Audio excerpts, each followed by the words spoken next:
3 वर्षाच्या दुष्काळानंतर या बाजारात चैतन्य आहे. जनावरांची आवक झाली आहे आणि त्यांना गिराईकही मिळत आहेत. नवरात्रीत कोल्हापुरातील पेठवड गावामध्ये हा जनावरांचा बाजार भरतो, ज्याला तब्बल 125 वर्ष जुनी परंपरा आहे. या बाजारात गायी, म्हशी, बैल यांची विक्री होते. मात्र गेल्या 2 वर्षात इथलं अर्थचक्र थांबलं होतं.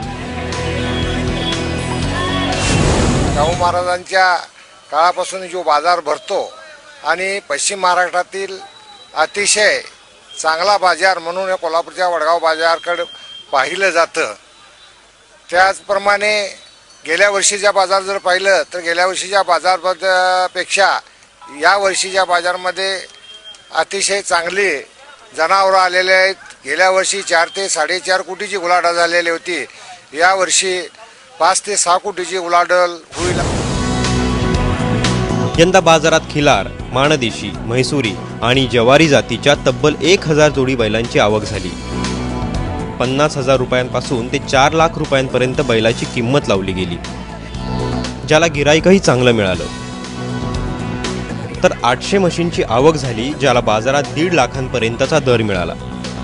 मात्र तरीही यांत्रिकीकरण आणि बैलांच्या शर्यतीवरील बंदीमुळे बळीराजा थोडा चिंतेत पाहायला मिळाला. आता माझ्याकडे 10-15 बैल आहे. पुन्हा आता आज एक 12-13 बैल इकलाय आम्ही. पाऊस लागला काय लाग गेला तरी पण बी चांगल्या बैला दर काही गेलेला नाही. दर आता आम्ही लाखाच्या ह्यानं एक बैल लाखाला इकलेला इथं. आता बैलांची विक्री सध्या कमी होत आहे. बैलांचे शर्यती बंद असल्यामुळे बैलांच्या विक्रीवर फार परिणाम झालेला आहे. यंदा पाऊसमान चांगला झाल्यामुळे लहान लहान जनावरांची विक्री होत आहे. मोठ्या जनावरांची विक्री एवढी होत नाही. बैल 1.5 लाख किंमत सांगितलेली, 1.5 ला ऐकली तर 1.25 लाखाला ऐकायची होती. तरी बी मंदीमुळे रौंडामुळे जरा कमी दरात ऐकली. पावसानं यंदा पाण्याचं दान पदरात टाकलंय. सगळीकडे आबादानी झाली आहे. दुष्काळामुळे थांबलेलं बाजाराचं अर्थचक्र फिरलंय. त्यामुळेच यंदा तब्बल 6 कोटींची उलाढाल झाली, जी बाजाराच्या स्थैर्यासाठी आशेचा किरण आहे. चंद्रशेखर खोले, ABP माझा, कोल्हापूर.